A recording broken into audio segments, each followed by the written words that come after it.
Hello there and welcome to Lower 6th Further Maths A-Level Pure Core 1 Past Paper, June 2012. Here we're working on a FP1 question from June 2012. It was question 9. First part of this question looks for us to work out the determinant of 3, 4, 2, minus 5. So times the leading diagonal, take away the other diagonal. That's 3 times minus 5 is minus 15. Take away 2 times 4 is 8. Do that subtraction and you get minus 23. Great. Part B. The transformation represented by M maps the point of S, where A is a constant, onto the point of 25 minus 14. Find the value of A. So the way that transformations work with matrices is the matrix needs to be at the front that's doing the transformation. The coordinates go second, so 2a minus 7 and a minus 1.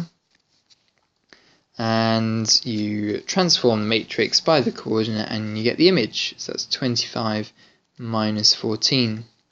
So let's try expanding the left-hand side and equal it to the right-hand side. So let's start with the top row. So we're going to look for the top row times the first column in the vector. So 3 times 2a minus 7. And then we have to move along the row and down the column. So plus 4 times a minus 1. And that's the top equals the top row, which is 25. So expand these brackets. 6a minus 21 plus 4a minus 4 will equal 25. So that's 10a minus 25 equals 25.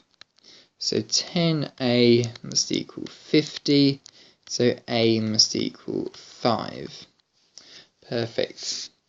Okay, let's move on to question C. The point R has coordinates 6, 0. Find the area of the triangle ORS. So let's draw ourselves a diagram. The coordinate O is always the origin. 6, 0 is going to be some way out here. And we need S. Now let's go back. Right, S was up here. 5 was the value for A. So S is going to be the coordinate. 2 times 5 is 10. Take away 7 is 3. 5 take away 1 is 4. So it's the coordinate 3, 4. So 3, 4 here. And let's make that triangle. So base times height and half it. So half times the base, which was 6. And the height of this triangle here is 4.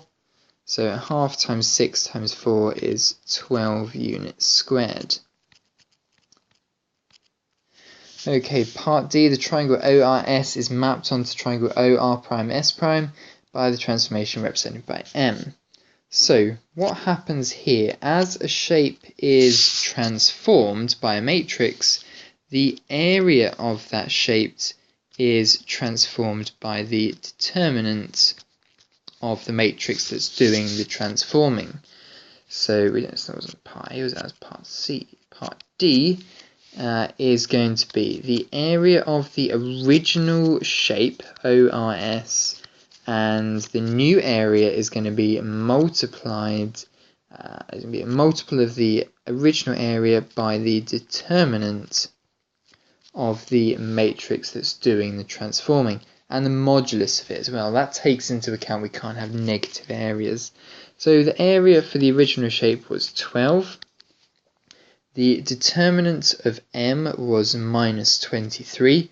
So we're just going to times it by 23 itself, because we don't want any negative areas. And the answer to that there is 276 units squared. Let's just check that on the calculator. 276. Okay, the next part is going to be part E. Describe fully the single transformation represented by A, given that it is that. So let's set up some axes and see this transformation in action. So when we're doing transformations, we need the transformation at the front. let's transform the coordinates 1, 0, 0, 1. And let's transform it. So here we have the identity. So the identity times anything is just itself. So that's why I've done that. So that matrix can quickly pop in there. So let's see where these coordinates have ended up. So the first coordinate I've transformed is this one here. Remember that when you're working with transformations, it's always the transformation at the front. The original coordinates go first, and the image coordinates are the equals. So the coordinate 1, 0, remember that when you plug in coordinates into a matrix, they go down vertically. So this coordinate here is actually representing the coordinate 1, 0, and this one here is representing the coordinate 0, 1. So this coordinate here for 1, 0 is going to end up at 0, 1, which is up here. Okay, let's get another different coloured pen and sort out the second one. So this matrix, this coordinate here is going to be at 0, 1, and it's going to end up at the coordinate -1, 0, which is over here. So let's just look at our diagram and see what's happened here. I can clearly see that from this to this we have a rotation 90 degrees around the point 0, 0. So rotation 90 degrees anti-clockwise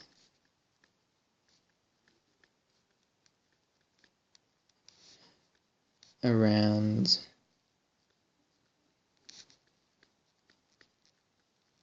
0, 0. Okay, so the final question here is the transformation represented by M followed by the transformation represented by B is equivalent to the transformation represented by M.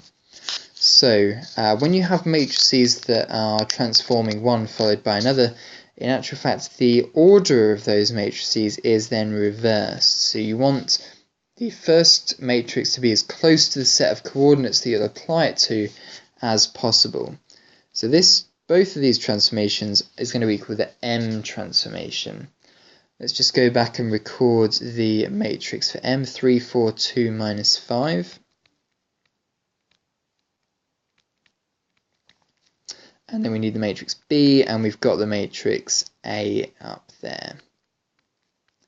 So what we need to do effectively now is to get rid of this matrix A here by dividing by it. But we don't divide by matrices here, we times by inverse matrices. So let's go ahead and work out the inverse of A. So the first thing we need to do is 1 over the determinant. So 0 times 0 is 0, take away -1, take away -1 is just 1. That'll be nice and easy. Swap over the leading diagonal and negate the other two. So that's the inverse for A. So what we're going to do now is we're going to post multiply by the inverse of A. So it's going to be M times the inverse of A. The reason being it's very important the order in which you multiply matrices, and we have to post multiply in this case to cancel out the A and the A inverse. So it's just going to be B equaling the M matrix first, 3, 4, 2, minus 5, times the inverse of A, which is going to be 0, 1, minus 1, 0. So let's multiply out these matrices. 3 times 0, that's a minus 4. 3 times 1, that's 3. 2 times minus 5 times 1 is 5. And 2 times 1, that's 2. Great, so that's the matrix for B, -4, 3, 5, 2. 14 marks for that, what a whopper.